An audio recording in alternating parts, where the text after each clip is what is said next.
Welcome to our channel. Today we how to enable Mercari listing feeds for faster dropshipping catalog updates step by step clearly. To enable Mercari listing feeds for faster dropshipping catalog updates, begin by logging into your Mercari account. Navigate to the settings menu in your profile. Locate the option for listing feeds within the settings section. Click on listing feeds to access the configuration options. Choose the preferred feed type that aligns with your dropshipping strategy. This may include selecting between automatic updates or manual scheduling. If you select automatic updates, input the frequency for the feed updates. Common frequencies include daily or weekly updates based on your inventory turnover.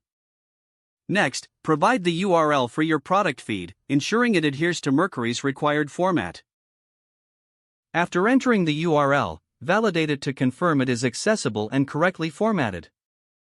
Once validated, click the Save button to preserve your settings.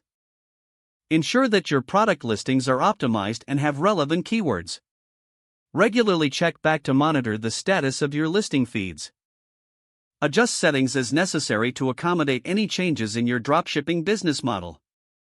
Periodically review your inventory to maintain accurate stock levels.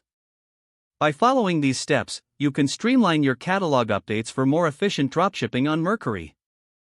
If the page does not load, refresh the browser or try again in a private or incognito window. Make sure you are using the correct email address, then retype it carefully to avoid small typos. If your password is not accepted, use the reset option and create a new strong password you can remember. Check your spam folder for verification or security emails, then complete any requested confirmation steps. Enable two-factor authentication if available to improve account security and reduce unauthorized access risk. After signing in, review your profile details so your contact information and settings are accurate and current. If you see an error message, note it down and try again after restarting your device and internet connection. Log out when you finish, especially on shared devices, to keep your account and payment information secure.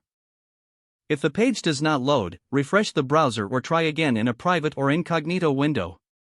Make sure you are using the correct email address, then retype it carefully to avoid small typos. If your password is not accepted, use the reset option and create a new strong password you can remember. Check your spam folder for verification or security emails, then complete any requested confirmation steps. Don't forget to like this video and subscribe to our channel for more step-by-step tech guides.